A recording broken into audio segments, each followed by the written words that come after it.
This is the Bar Stewards Enquiry. Right? You're talking absolute rubbish. Absolute rubbish. In what way? You were an underachiever in life. I saved your bacon one time. You were gone. You handled that well. I couldn't save you. But you did the right thing. But that's why you don't know anything about racing, John. I didn't say I do. Right? I'm saying that... What have you contributed to racing? You're one of these take-out merchants. Take out all you can.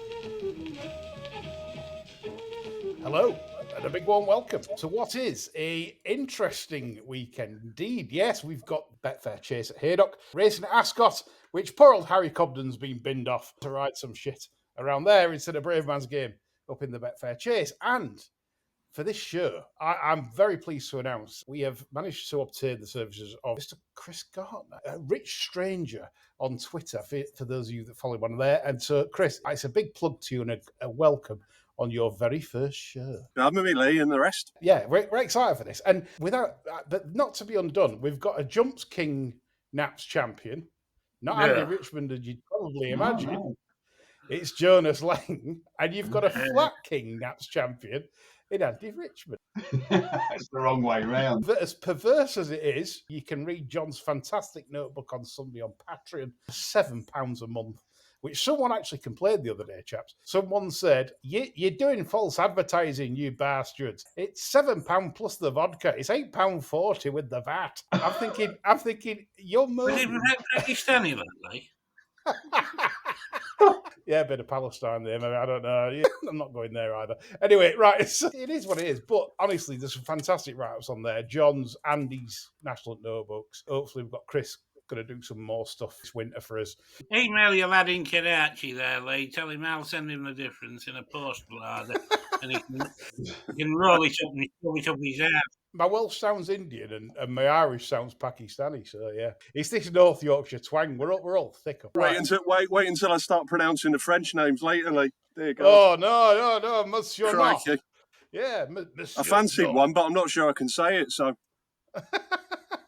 What about that Irish one in the last race today? The old Gaelic name one. Yeah. I'll tell you what, when it used to be on RUK, RTV, what it was, I religiously asked our Irish listenership, readership, whatever you want to call them on Twitter, what the the correct pronunciation was, and if I got back less than 3, I was surprised. Do you know what? I've got to agree with you. An old guest of the show, Icy, I could never pronounce his name.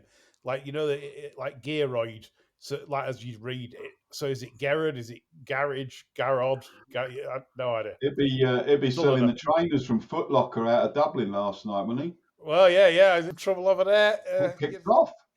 Yeah. I believe Waterstones was safe, so Yeah.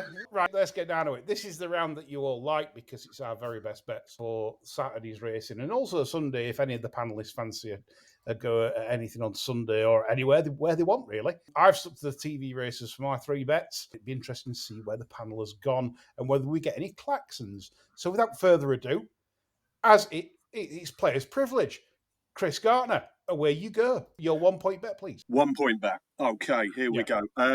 Dubrovnik Harry for Fry in the Catherine Fry Stayers. So I'm adamant that there's a horse under this bonnet, probably not shown a lot. He's got an interesting breeding. He's got a bit of Rock of Gibraltar in him.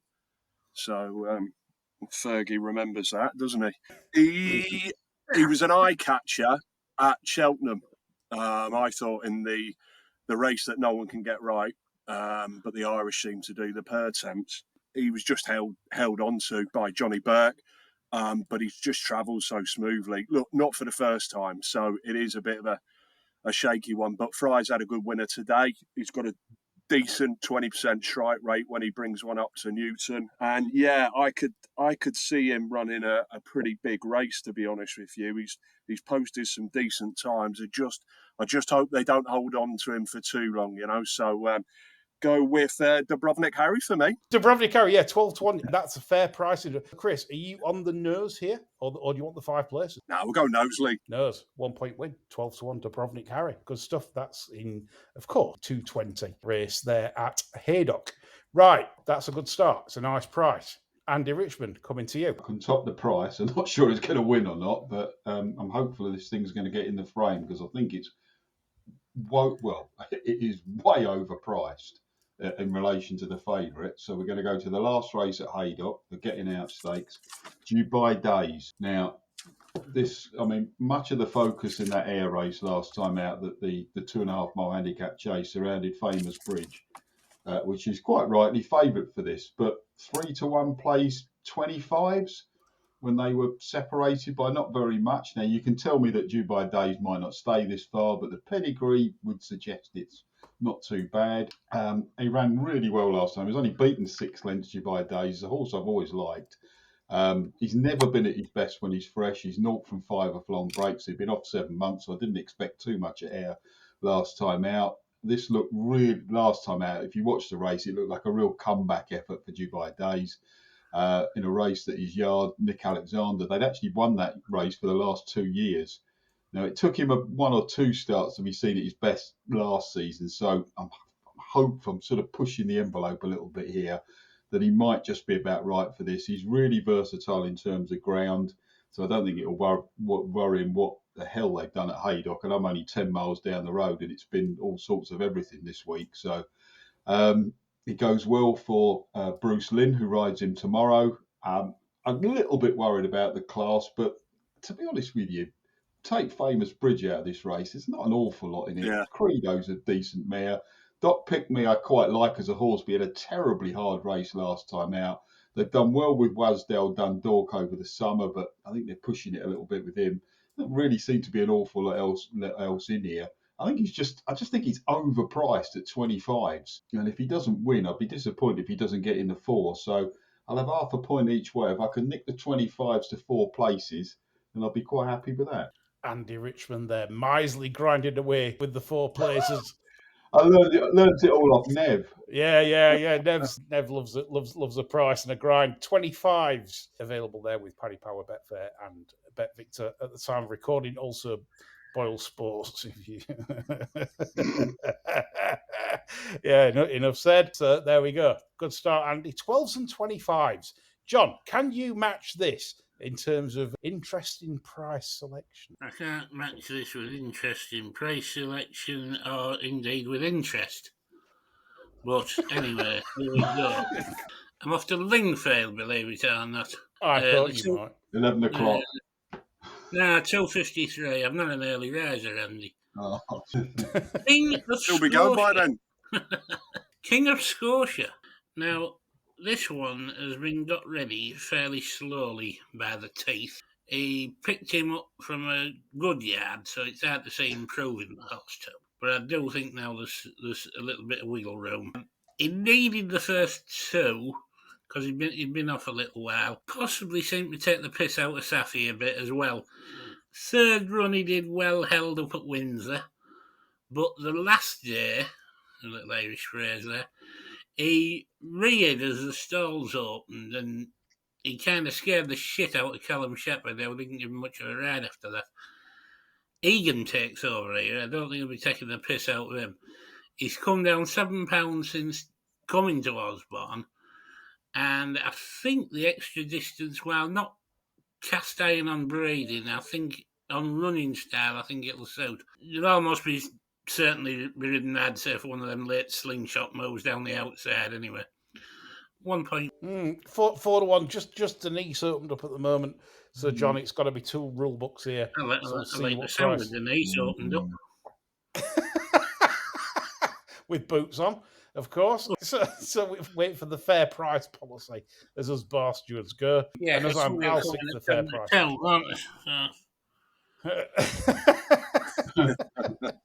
Well, yeah, I had a good week last week, so I'm leading the Naps table for first time, and I've never won one because I'm shit. So there you go. That's where we want to keep it. Thank you. Right, the 335 Haydock's where I'm going, and we've got a clash already with Andy Richmond making the claims regarding Dubai Days, which, yeah, absolutely. I get where he's coming from in terms of price, but Famous Bridge, I think you'll get better than 3-1. That's where I'm at. So I'm Betfair SP for my 1 point win on Famous Bridge in the 335. But for reasons, Andy, I think this is his year. I think he's going to improve an awful lot. That run over 2.5, which is obviously inadequate. But then I'm not really telling anybody anything, which is usual. I do. The one thing I could say about his season, I do think this is his year. I think he's going to end up much, much higher rated. I like a horse that idles. I like a horse that's lazy when it hits the front because that protects the mark. They don't quick and clear and win 10 and go up plenty. And Famous Bridge this year, typical old-fashioned chasing type, who's going to go and scale the heights to much higher levels than his current rating. So 1 point win for me to finish the round. And lovely, boring selection to finish off after some... You said you don't impart much information. Now, last week, one of our Twitter followers pointed out that you released some gem-like information. I asked you about a horse. You said something about it, and I said, how old is it? 6? You said, yeah, 6. And it'll be 7 next year. Look, I'm here all day. Preempting what would have been my follow-up question. You know what's horrible there? You know, like when you set off and you think, "Oh, I'm getting a compliment here," and then and it ain't. But then, what's to be expected? Anyway, so our kick us off with obvious one, Famous Bridge. I actually prefer Sean Quinlan on the horse to Brian Hughes. It's just my preference. Brian Hughes tuned out a certain horse. I just think Sean Quinlan is better for this horse than Brian Hughes is, even though they both won. Brian Hughes has won more, but yeah, Sean Quinlan, he was good on him, I think, at Weatherby. He was. Right, on to the 2-point round without further ado. John, I'm swinging it straight round to you for another flat bet. How depressing, eh? This is my final flat bet of the week. Let's keep it in suspense, won't it? Ooh. Tis in the 6.15 at Woolly Bags. High Spirit. Now, Henry Candy doesn't fuck about on the all-weather too much, I would have said. But he's had this thing nicely entered up for the last fortnight. And I know that because it's been in my tracker. Caught me eye when Nicola Curry made a ground too quickly, 2 runs back. Had nothing left for the vinegar stroke at the end. Last time out, for reasons best known to connections, she just had a proper float up. That was Newmarket, and they pretty much all stayed in the positions they were when they settled down after a furlong, to be honest. As a type, she's quite generous and keen going, so I think she'll be able to take a decent position in at the first bend. That'll do me, because while she's not looking chucked in, the half-brother Vellner achieved a 96 Racing Post rating, so she's got it in it to improve, and she's quite lightly raced. I'll go 2 points win. 12-1. Again, only Denise priced up, so it's the 2 rule books for John to see where we're at with that price. As long as somebody else goes 12 when they up the prices, that's what John gets. So maybe I'm more. confident they won't. No, less. Yeah.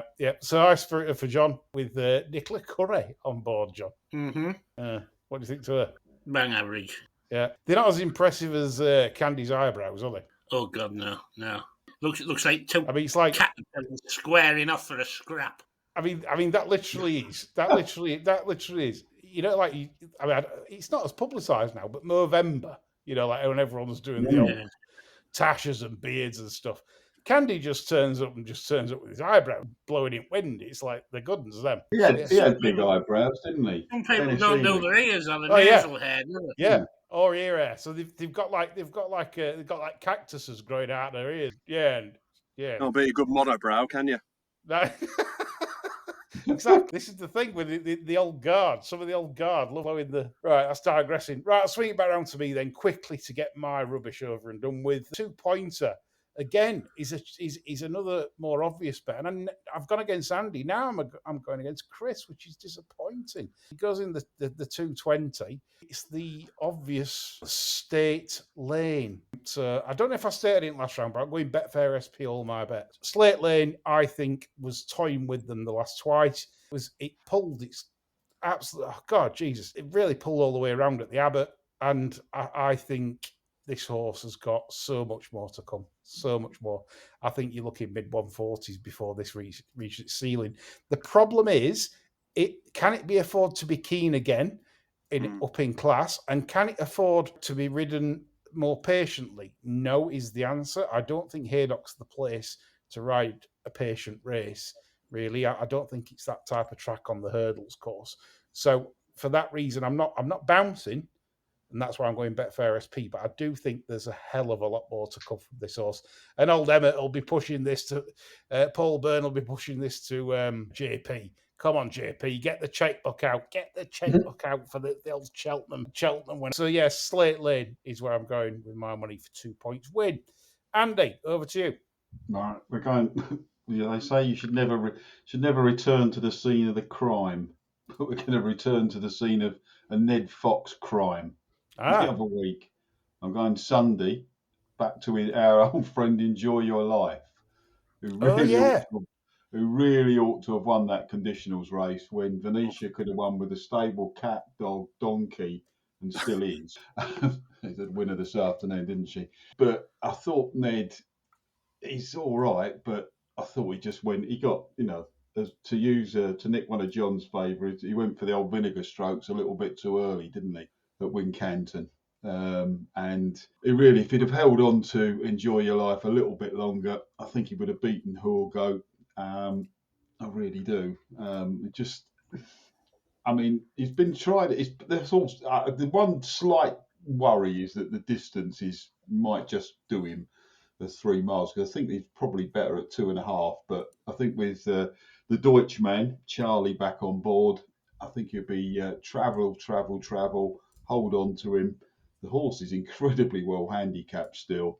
I think he's miles in front of the handicapper, and I'll be disappointed if they don't get a winner out of this. So 2 points win on Enjoy Your Life, returning to the scene of the crime, jockey change, up in distance, but Venetia to continue the bandwagon rolling. I'll have a couple of points. It's Sunday, so it'll have to be Betfair SP. What's the race time, Andy? I've not. The race time is 3:10 Exeter Sunday. Okay, yeah. I mean, this was a very painful piece of viewing for us all. I mean, I had a very large bet on this, and the thing is, right? There's a little thing, and anyone can do this. You can subscribe to France Gallup, and you can look at the French ratings that they sort of give them, and a lot of Venetia's horses, the skill is. I mean, Andy sort of alerted me to this with the stat on Venetia in November. With chaser returners and stuff, and so I looked at what a modus operandi is. She gets them from France, and then what she does is she just does nothing with them the first season, and then gets the mark right down, and then goes. A lot of Venetia's horses that she's got off between marks of say 91 and about 110 recently that have won or finished second in the case of this horse are 120 to 125 horses. So you can see the mileage in what she's doing. It's very, very clever at what she does. And so... Just on the Venetia one, Lee, if I may. Yeah, sure.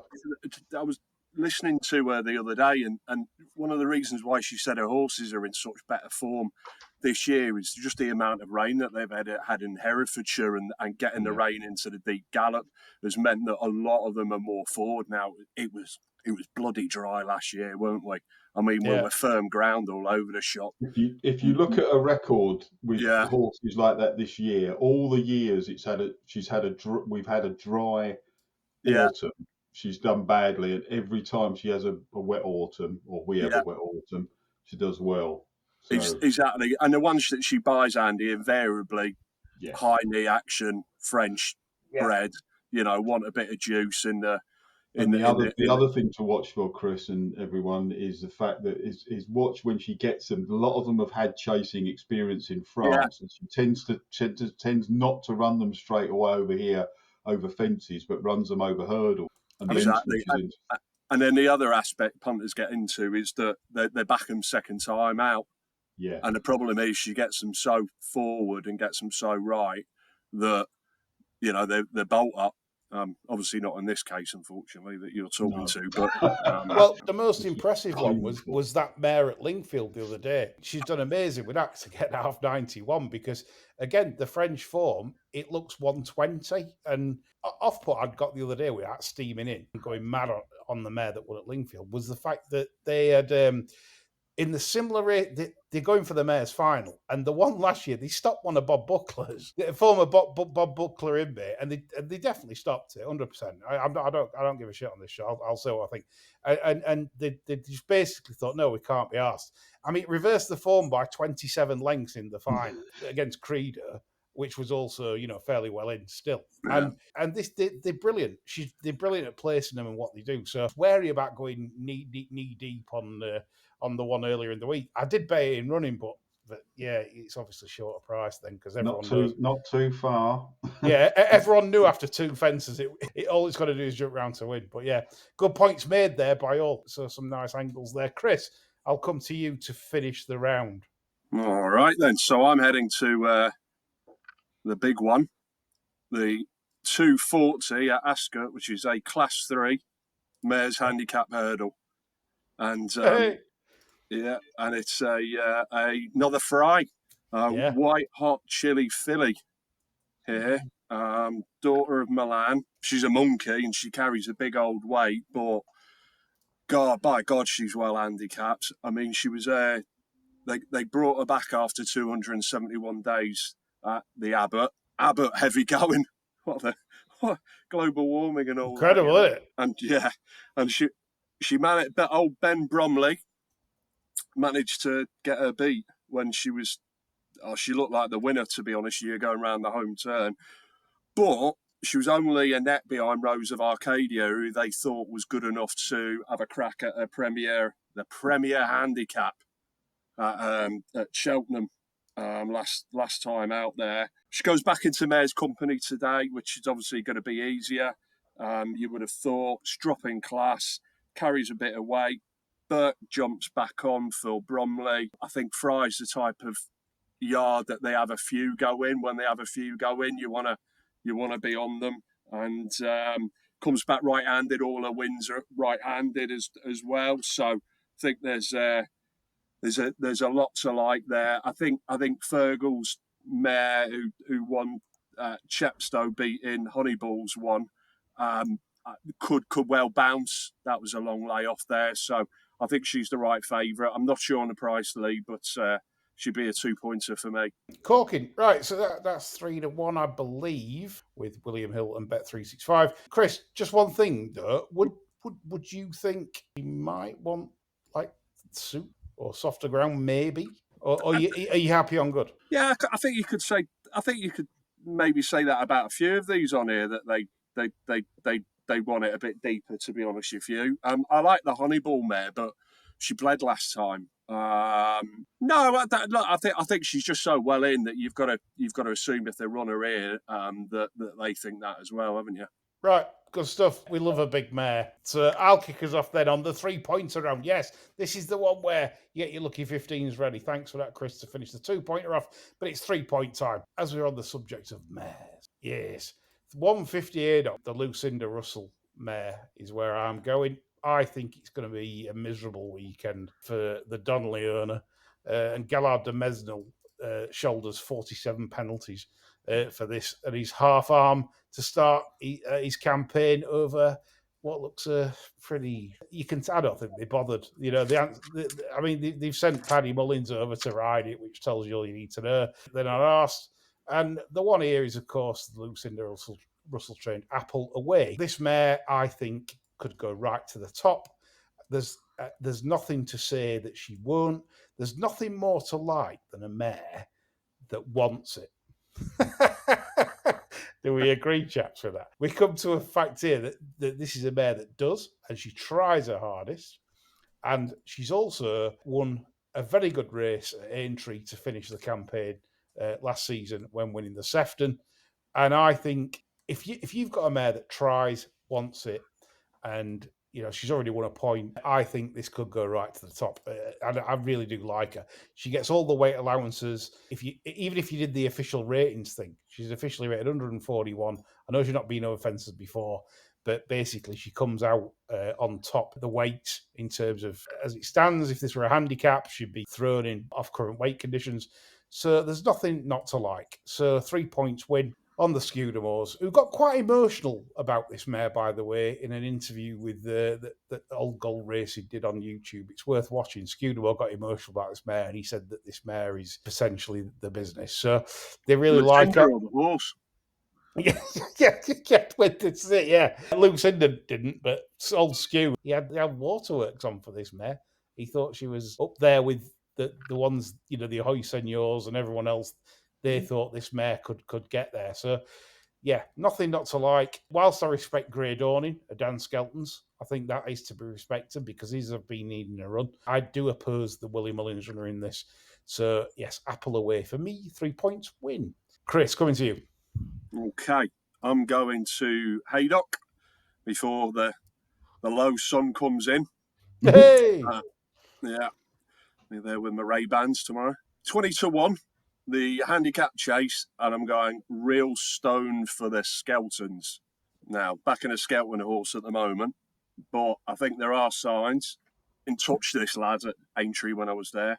Just held him at the back, happy as Larry. After a wind-up, tongue strap, I think it was a pure fitness run. I think he's got some good form last year. If you look at his Utoxeter second at April, he was only a length behind Blackjack Magic, who won the Badger Beers recently. He was only kept on the same mark now. The handicap has dropped him to at Aintree there. I think Cheddleton, who just doesn't like winning. Sean will bowl along, hopefully. And I think Real Stone will hopefully finish quite strong at the finish. I saw him at Aintree when he bolted up. His 50-1 shot back there. Look at his back form there, ahead of the likes of Killer Kane, Danny Kerwin, Tornham Frades. Had a really hard novice campaign. The camper at 4. I don't know why they needed to do 4 novices with him there, but he's a real strong, scopy sort, really. And I just think he's better than what he's shown at the moment. I'd be very, very confident on him tomorrow. I think that's an interesting selection, actually. There was a run I liked behind Blackjack Magic, and I didn't think it had the run of the race because I think it suited to be handy in that race. And like you said, the Honeyball horse that won, I thought Real Stone probably came out with that with the most credit. Second off the wind up, that looks, with the tongue tie, that looks very interesting. 2-1 is available for your very self. It won't go off at that. Yeah, that's available with Paddy Power, Betfair, Sky Bet, Boyle Sports. Thank you for that. So that's 2. I would say 2 nice, like people love, even though they're shorties, people love shoving them in multis, lucky 15 Saturday. So can we carry this on? Andy Richmond. No, I'm not going to. No, sure. It might actually be. I'm going to continue Chris's Harry Fry loving. All right, yeah. But I'm going to have to go to Sunday because the horse I've had my eye on for quite a while, and they're finally running it over the right trip as well. A horse called Danton, 3:45 Sunday at Exeter. The last time it ran in a 0-100 over 2 miles at Exeter, which the race produced a big price winner in Asian Spice, who actually runs on the same card. She actually runs about 2 races before that. Enjoy Your Life runs just in 1 race before Danton, and Danton was a very noteworthy performance last time out. Making his handicap debut, I was really surprised they kept him to 2 miles for the first run in this sphere. Like most of the principals in the race, he came from a long way off the pace, and he would have been suited by the relatively strong pace the race was run at. But whilst it would have suited him, so would have a longer trip as well, because it was just a bit on the short side for him. He finished like an absolute train. At this level, I just think he's in front of the handicapper. He's in here. He's got 12 stones to carry, but he's in off 100. This is a class 5. I think he can get up to class 3 company as well. They found him a pretty shit race at this level, to be honest with you. Longer trip here, 2 miles 5. You already know that he acts around Exeter. Should be able to sit in behind a decent pace. And if you can find another well-handicapped horse in this race, then you are doing well. So Danton, 3 points win, Betfair SP for the Fry on Sunday at Exeter, 3:45.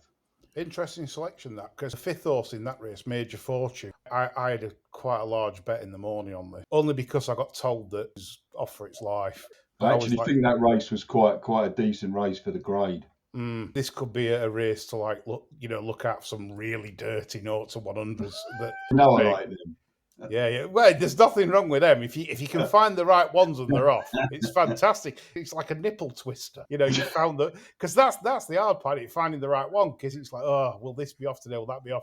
when you do and you land on one and you get the odds, it's like, yeah, you know they chucked it. But yeah, Let's hope the long tall fella Fry has a decent weekend then. yeah, it does seem a Fry theme this weekend. Yeah, Catherine Fry. Catherine's back on the show this winter. It was nice to hear her back last week. It were, yeah, she could do a it was bit nice, more. So lovely. lovely indeed. I hope she shoved it up some of them cocks at Cheltenham as well. But there you go. Yeah. I mean, she was there Saturday. And she sent happy. Good. So as we know, she gave us a rumour or two which can't be broadcast. But there we go. Right, Jonas, I'm coming to you to finish the round off. This should be a drum roll because you have said this is not a flat bet. It's not. This is in the 138 at Huntingdon. And the horse in question is Ideal de Romare. This is a winning pointer that was entitled to need the debut under Rolls after being off since the spring. Led there, and to my mind, looks set for a soft time on the front end here. I don't mind pinching when she has to jump off and make all, so I won't say no worries in the saddle, but yeah, well, fuck it, no worries in the saddle. I like Lily, yeah. Everything to come out of that Rolls debut race has run really well, apart from the John Joe one that carked it. This doesn't look as though it'll be as good a race to me. I think the icing on the cake's the form of the Longsdon Yard. He's got 67% running to form according to the post just now. 3 points win. One out of the box. Winning pointer. Second off the layoff, of which I found out to my cost that back in Charlie Longsdon first time back this autumn hasn't really paid like it usually does. I don't know why. He's usually someone that can be ready early season, but some of these some of these have definitely been needing a run. So I don't know if it's I think he was stung by Rare Edition there, Lee. Rare Edition? Yeah, he got him. Yeah, he got him. I mean, he's a great horse, isn't he? I thought he got him, overtrained him last year. Do you think that's like so it gets in back of a trainer's mind? So when they start off early season and they sort of, like you said, they get off on fire and all of a sudden then they've had it because they've just gone up so much in the weights. Maybe when he was in the Sydney Banks there, I think he went off favourite for that, didn't it? Like short price for that. He was great at Donny, wasn't he? And then he looks overtrained to me. So Ideal to Rob here, John. I'm just checking prices. 12. We can only 12s with Denise, John. So you have to have 10s.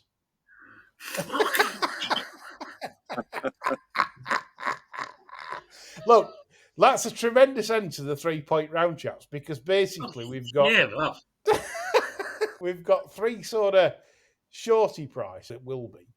We don't know Andy's price, but it will be short. And we've coupled it with an absolute bet builder of John's. So I like that. I like that as a lucky, the 3-point round. So hopefully we'll do well with that. On to the best part of the show, which is the end. Yeah, the dissecting.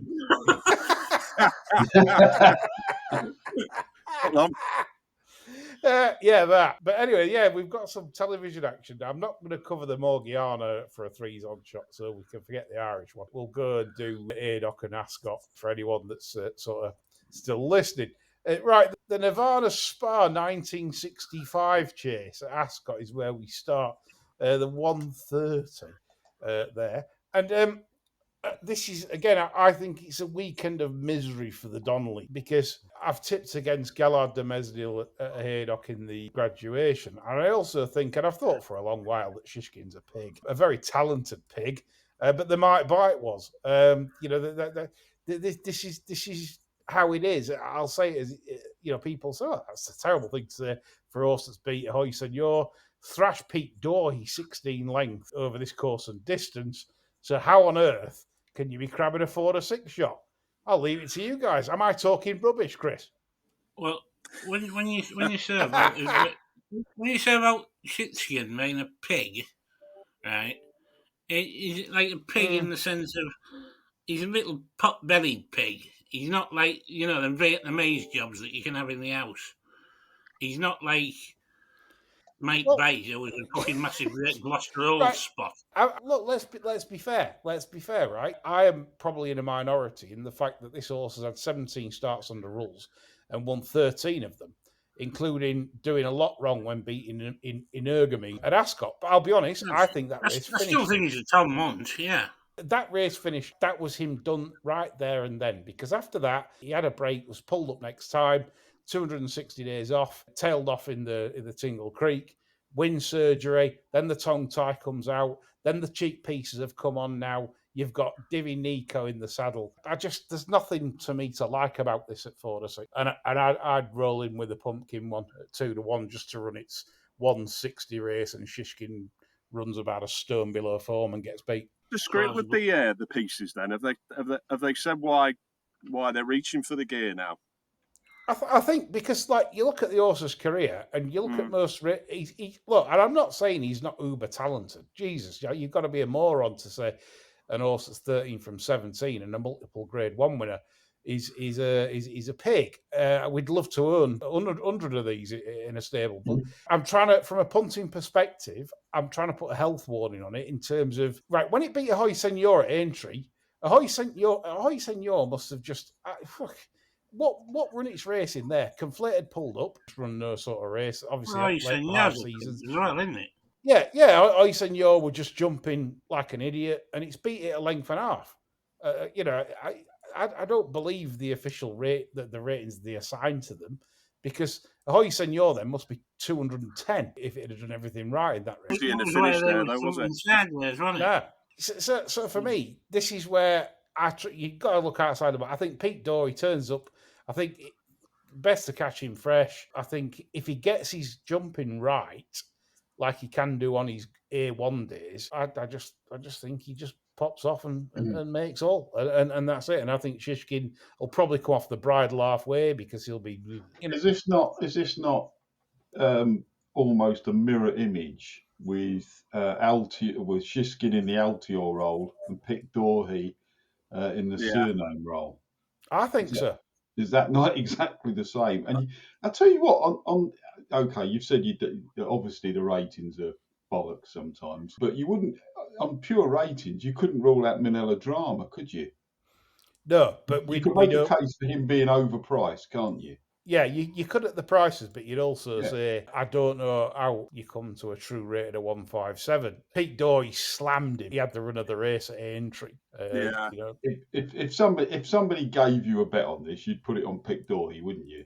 If I no think one's so. giving you a bet, then you're better off going making a cup of tea, letting the dog in and out, taking the dog for a walk, or sitting there with your feet up watching it. I think Harry's going to have to make all on this, and it probably will, won't he? I think he's going to do another stage star, Ginny's Destiny, and just push out, bowl out in front. I think you'll know whether Siskin's travelling or not, won't you? You might know your fate. Like, whatever you've done, you might know your fate after about 3 or 4 fences. It's one of them. I don't think Shishkin can be a bet, because I think there's going to be one time this season, it could be tomorrow, that he's going to chuck the lot in. He's going to throw it all in and just go, no. I tell you what, Pic Dory's not a horse that many people. A horse that many people have liked, but I thought he was a lot more mature last year. I was at Aintree and I was all right. You can cramp that, can't you? But I thought he was decent in the Melling. I mean, anyone got anything to add to that? I mean, we seem pretty agreed here. I think Andy, Chris, me, John, are you sort of siding with that? I couldn't give it a fuck, to be honest. Well, just don't have, if he's prepping Shishkin for the King George, he's not going to knock the bollocks out of him here, is he? And I would imagine that Pic Dorhey, with the owner obviously wanting Mr. Cobden to ride here instead of riding Brave Man's Game up there or up here, then I'd imagine that one is probably wound up and one is probably not. One thing I would say there, if he's prepping Shitskin for the King George, I would suggest the best prep is not to run before the King George. But probably. Yeah. That is actually a fair point. 10 minutes before the off non-runner. Well, that's that. That's the other thing. So much sun down the back straight. Maybe you're saying it's hazy. He's saying no, it's glaring. No, it's not. It's soft. 205, the equine wanker appears. Goshen, 9-4, market leader, the Coral Hurdle. I had absolutely no interest in this. I would have been tempted to back Theatre Glory if it was a bigger It's price. the only one you can back, isn't it? but The it's Equine not. Wanker making the book. Yeah. I mean, everyone's got an edge in here. You can't back Goshen. You probably say Graham's a bit lively for it as well. So that's another favourite. If anybody's listening, it's going to back Goshen tomorrow. Switch off. Go on, just piss off. Yeah, with your Goshen scarves. Yeah, right. take your Goshen scarf and pull up your ass. The only plus you've got is Niall Houlihan's on and not Jamie Moore. Chris and Andy, I'll come to you here. I really fancy Strong Leader in this. Oh, yeah, the Ollie Murphy horse. Yeah, good novice. Yeah, I saw him at Aintree. He's a hell of a good-looking horse. I'm not Tim Nice, but Dim's favourite fan, but he's I think he's got a good one here. Fossler, that was. I'm not having that there was any good in that ground. That's soft Fossler, soft ground, you know. And that's too sharp a trip for him as well. You know, listen, if he doesn't put a performance in here now, over the trip, over the grounds, then he's clearly not the horse that everyone thought he was. I mean, I thought that the top novices performance, he'd just come out of nowhere, like to finish only a length behind in the pocket there. And he was so strong at the finish. He was really struggling a long way out. But I just think if he's ever going to win a decent pot, it'll be tomorrow. Do you know what? That's a gun to the head. If I could play the race and play it sort of and get the prices as it stands now, I would Dutch Theatre Glory and Strong Leader. That's how I stand it. 29%, 44%. So I'd take 5-4 those two, and you can have 4-5 the Equine Wanker, Pumpkin, and the 47-year-old Sir Royal. Yes, we've nailed it, Andy. There, haven't we? Yeah, I agree with you. Those would be the two that I would take. It was a bit strange that they supplemented Theatre Glory for the Mayors last year, but I didn't really think they could have anywhere else they could go with it. And as Chris has said, Strong Leader, if he's ever going to put a performance in, I can't see that 11-2 that I can see in a few places lasting a heck of a lot longer. In fact, if it lasts longer than by the time the show goes out, which will be about 7:30, and we're about 5:30 now, it will be a miracle. Because I definitely can't see it going off of those. But on your sums, Lee, I would rather do that than back Goshen. I wouldn't back it with Counterfeit. Yeah, agreed. I like this agreement because it's giving me confidence to get stuck in tomorrow. Right, 3:15 because I think we've got some bad fab. 3:15 at Ascot. Boot Hill is the 11-4 market leader. Nick Davis, our really good flat fellow from down south who beats people up in London, especially if they don't support West Ham. He said he was City Nick. in City Nick. Yeah, he loves it. Just all day. He loves all that. Well, he did do. Right. Anyway, the 11-4 Boot Hill, but he made a point about saying Saint Seagal could reverse the form with that because he said Saint Seagal was butchered last time. On the front end, in terms of ended up going too quick and set it up for Boot Hill. So I'd be interested, first of all, before I come to John, what he thinks about the race, what Chris and Andy think in terms of. Well, they ain't going to be going slow tomorrow, are they? No. Because you've got Corrigoon Rock in here, Orcan Risk, and Saint Seagal are all out to go forward. Whilst I respect Nick's opinion last time, I just didn't think the thing settled, did it? I mean, you've got a rerun of that race from Ascot, 2 weeks ago, with Boot Hill won, Saint Seagal was second, Frere Dame was fifth, and Funambule Civila was sixth. Saint Seagal didn't settle. It's very small, Saint Seagal as well. I'm not really sure that it's suited by the Ascot fences. Boot Hill, you could certainly say, out of the favourites we've discussed at Ascot so far, it's not a bad one, is it? They are going to go like the clappers here because there's about 3 or 4. I like Triple Trade as a horse, but I thought he probably had his cup final last week at Cheltenham. The one the two that intrigue me, one is Frere Dame, the Skeltons, although the horse travels and it never really finds much. But the one I think is way overpriced is Funambule Civila. You don't need to go back that far. I'm not convinced it was fully wound up last time out and everyone got a bit carried away with Venetia's form. The only downside is we've got Ned Kelly on it this time. But it's down to one. If you take his claim into account, you're down to 148. It's one handicap of 152. It was rated 163 when it was second in the champion chase, and that was not that long ago. It wasn't that far behind. I wouldn't be surprised if that doesn't reverse the form with a few of these tomorrow off a decent gallop. If Ned can give it a decent ride, I certainly wouldn't be laying it at double figure price. Interesting, Chris. I'll come on to you for your view on that. Yeah, I kind of agree with Andy. I think they'll go off on one, and I could see Skelton's horse getting a bit closer. He's got some form. He's got some form here. I think you probably need to catch him early as well. You know, he looked like Jesus when he bolted up at Kempton and he beat Haydock and Ascot, didn't he? There's my French pronunciation there. And he looked like a good thing, didn't he? Moore's horse has gone on to do some half decent. I mean, he should have. I don't know. You could make an argument that he might have won at Cheltenham in that triple trade race, wasn't it? I think. But he looked like it, and then he backed it up at Newbury, and he beat Gordon's that day. Now, Gordon's an interesting one, isn't he?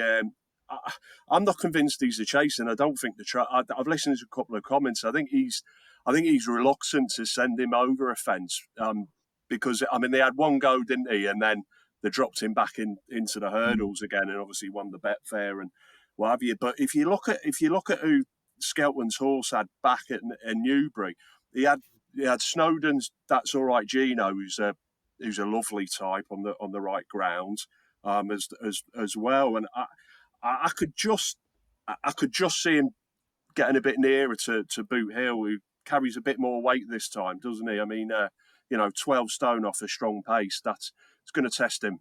That's a good summary. Very good summary from the Perry. Just one thing before I come on to John. Mallistic needed the run very badly last time. Incredibly badly, in fact. So just write that run off completely. So if you're a Mallistic fancier at a pony and bigger, just bear that in mind. Might not be the right race for him. But Is that a euphemism, Lee? Yeah. The only thing I'd say about that, Lee, I thought Danny McMenamin give him a cracker. And look who's on him now. I mean, yeah, I fucked it for you, haven't I? Yeah, I'm not his biggest fan. But yeah, Mallistic, it might not be today, but it's just something maybe to bear in mind for the future, that Mallistic needs to run badly. So if he runs a little bit better here, it's something you could probably, maybe Weatherby Boxing Day, something like that. Might be the Castleford, something like that. Don't know, could be that. But yeah, just thought I'd mention it. John? Right, I'm having one bet at Ascot tomorrow, and it's Rare Dames. All right, good agreement then with. I thought this looked all over that it blow up last time. Right. After travelling an absolute treat. If you'd had a match bet between that one and Boat Hill turning in, there's only one horse you could have backed, and you'd have done your money. But hopefully you keep going a bit longer this time. I think you will. I like this a lot tomorrow. Me too. Right, good stuff. Right, agreeing with Andy there. Frere Darms. Like it. Punters, you got plenty to go with there. Good move to Haydock. We've got 5 races to cover, so we'll try and time allotted. 1:15. Parkhill Dancer is 4-1. Jolly, I got no opinion here. John, did you have opinion here? Yes.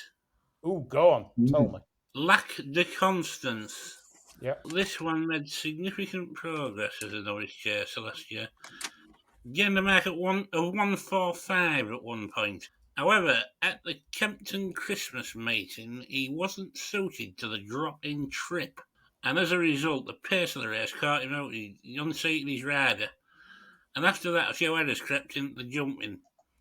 His finishing efforts were a bit shit, to be honest. There's been a close season wind-up, and I thought the comeback was encouraging. And he goes here off a very friendly-looking 136. And the yards had a few progressed nicely from debut, so with a run under his belt, very happy to rock along with that one. Wow, nice selection, nice price, and a good reasoning. Chris and Andy, anything here? I think they might be looking at the Lanzarote for this lad. Well, he's definitely well in. 100%. Like you said, like National Hunt Racing, it's all about targets, isn't it? Stainsby Girl, I felt shaped better than what she did and the Weatherby listed hurdle, because obviously she wasn't entitled to win that. And secondly, she was ridden. Every time they make the run in with her, she goes really well. Every time they don't, she doesn't win. And I think that's the thing. If she did get an easy and just managed to get to the front, she could definitely run very well. Andy? There's a Skelton horse like that every time they make the running with it, it runs well. West to the Bridge.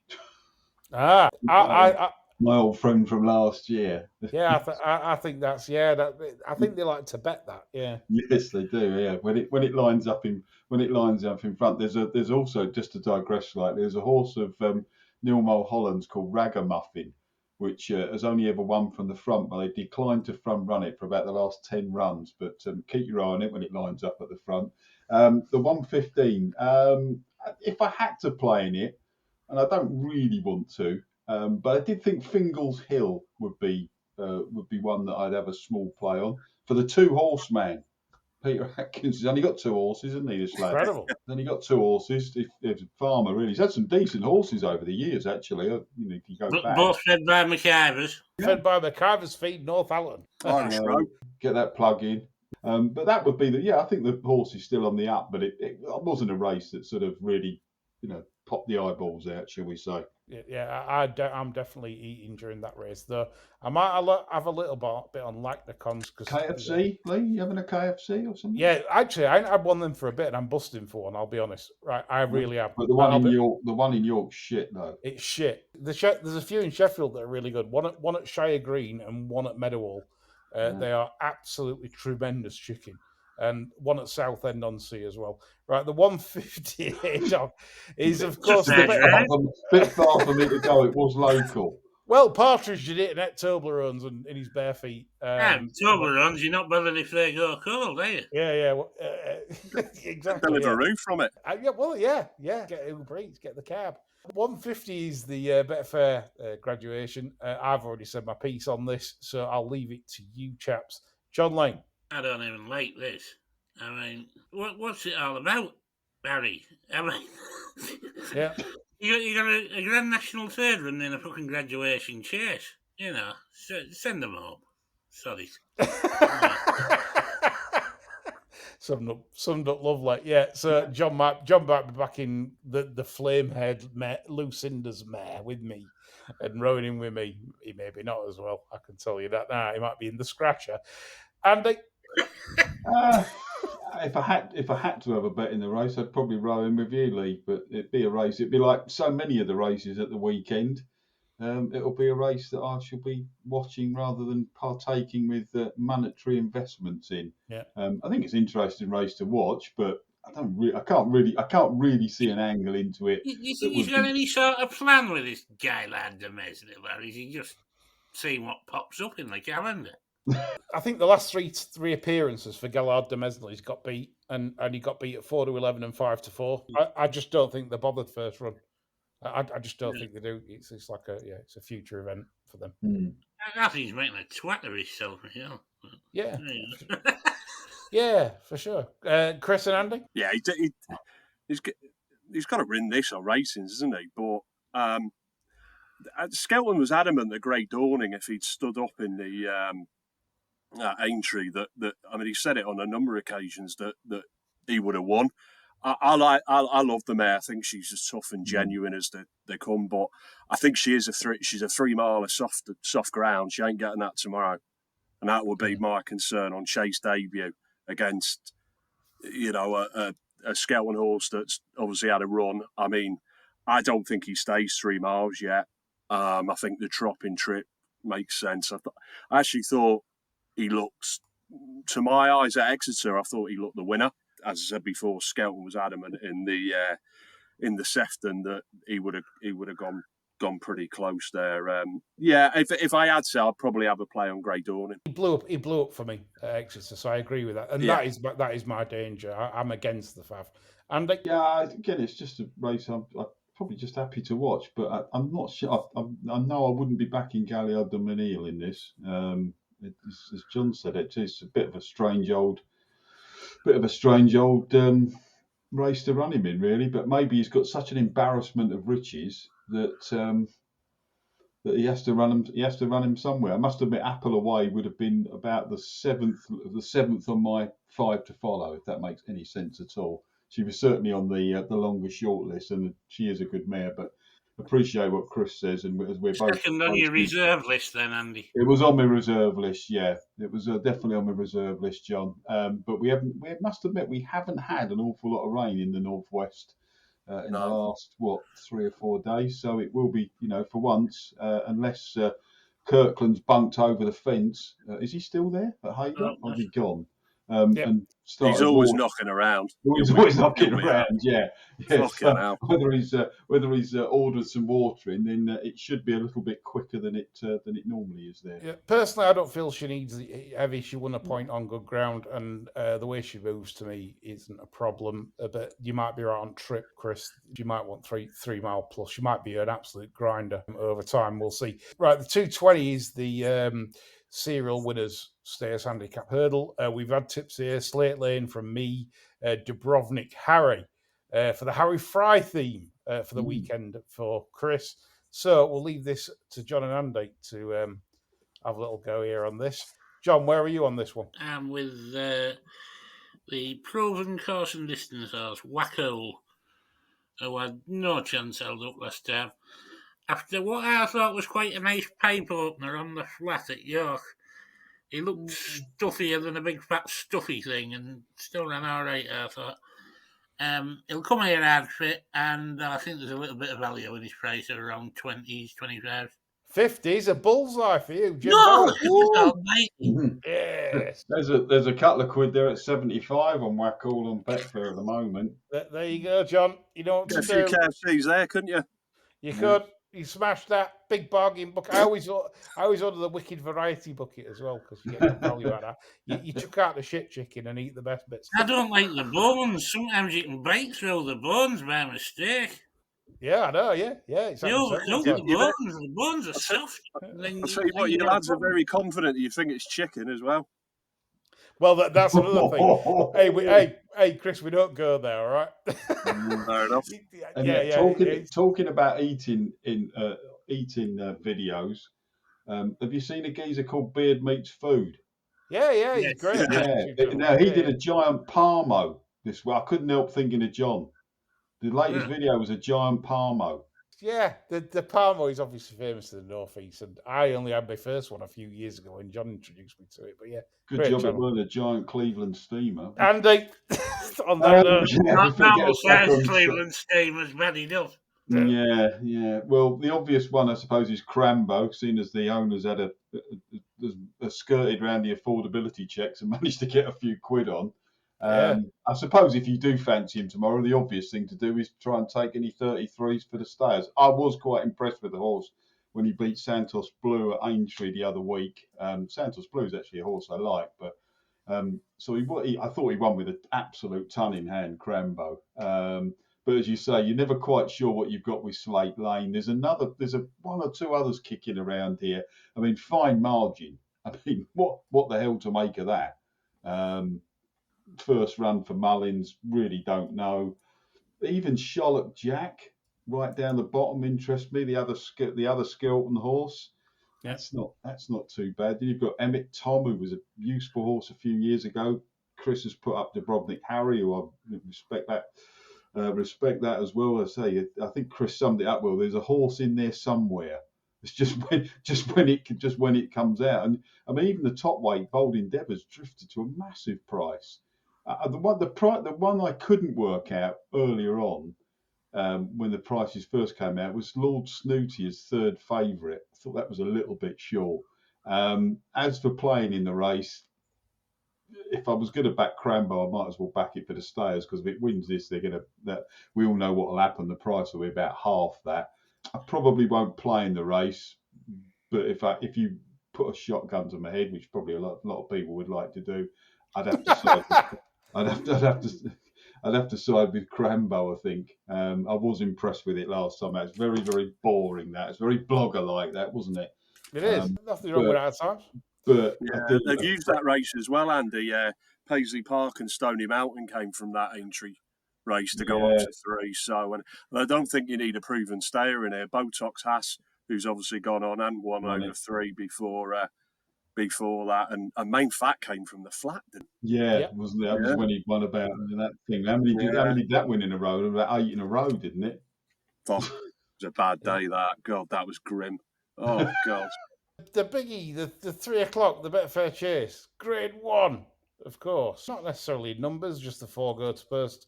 And we have a unanimous favourite in Brave Man's Game. And Protectorat, last year's winner, of course, bidding to follow up last year's success. What are the panel's thoughts on that? Just a race I don't want to play in. It just doesn't resonate at all. I mean, I'll kick us off. I mean, look, you've got a horse here, Brave Man's Game, that ran a belter in the Gold Cup. Really, I think basically exceeded everyone's expectations when it ran in the Gold Cup and ran as well as it did, because everyone thought it's not a Cheltenham 3 mile 2.5 horse. It's just not. Ran a blinder and then got beat by Fast or Slow. Hit the last, landed on top of the last at Wetherby, and Harry Cobden's been sent to Coventry. I don't buy all this Nichols bullshit that good rides at Ascot. I genuinely think that he'd have rode Brave Man's Game if that hadn't happened at Wetherby. So that's how I feel. Yeah, it's a no play race. Didn't Jacob used to ride for? He got fired by Nichols, didn't he? Yeah, he did. Yeah. So this has to be a Brian Drew decision. I would think. I would think that's a Brian Drew decision. I won't have anything else said, because there's no way that Nichols wouldn't want his own stable jockey on this for the big day, for the big race. He's rode it all the time. It makes no sense whatsoever. So he got a bit prickly during the week, didn't he? He got very salty when interviewed earlier this week. Salty. Well, Nick, who I'd worked with, and I big fan of actually, and he got a little bit salty. What was he expected to ask him? Well, exactly. It's a journalist, but again, we've seen it with Lydia, with Endo.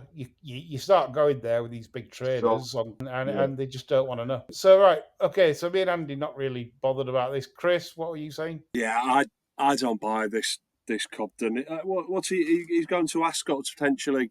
All right, we talked about Shishkin, haven't we, and Pic D'Orhy, but he could be looking at Shishkin's arse for 56k when he can ride in a Lancashire Chase for 112 grand.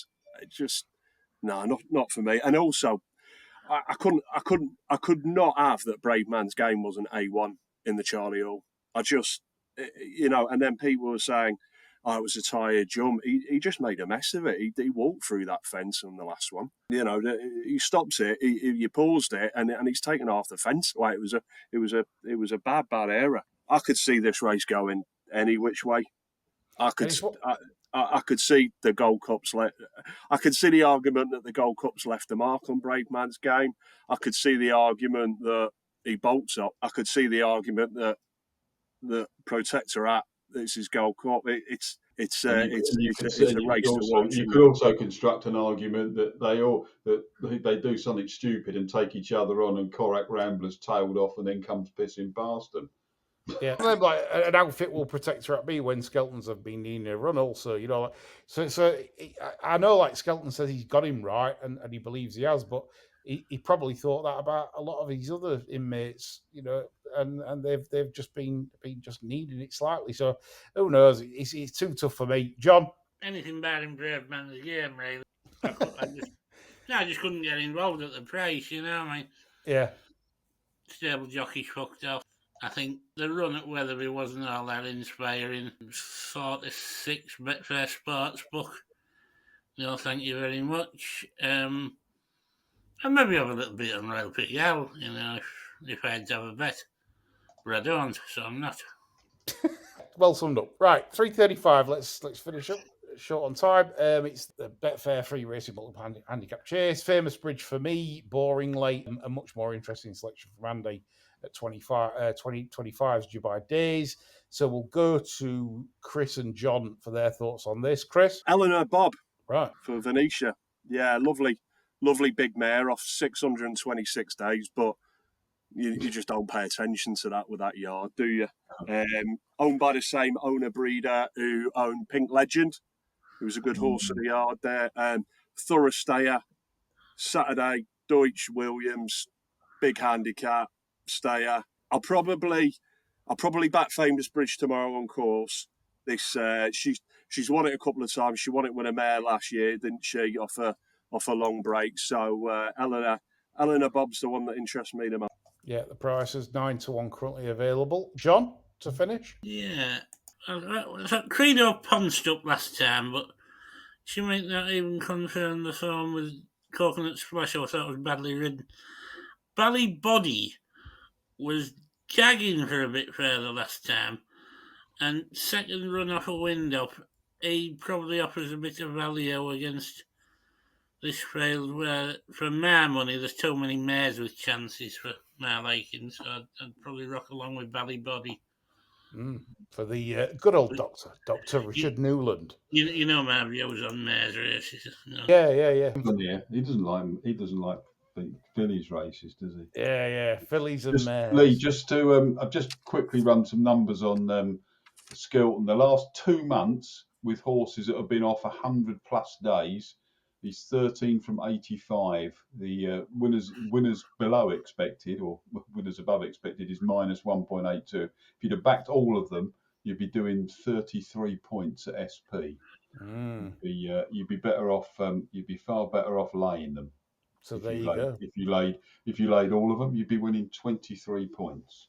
Protectorate backers, beware. That rounds it up for a fantastic show. We've overrun on time, but it was a great show to do. Thank you, Chris, Andy and John, for putting together your thoughts and expertise. And don't forget, we're back on Sunday, me, John and Chris, talking more absolute piffle, as always, on the Sunday Sermon. Don't forget to join us for that. Bye for now.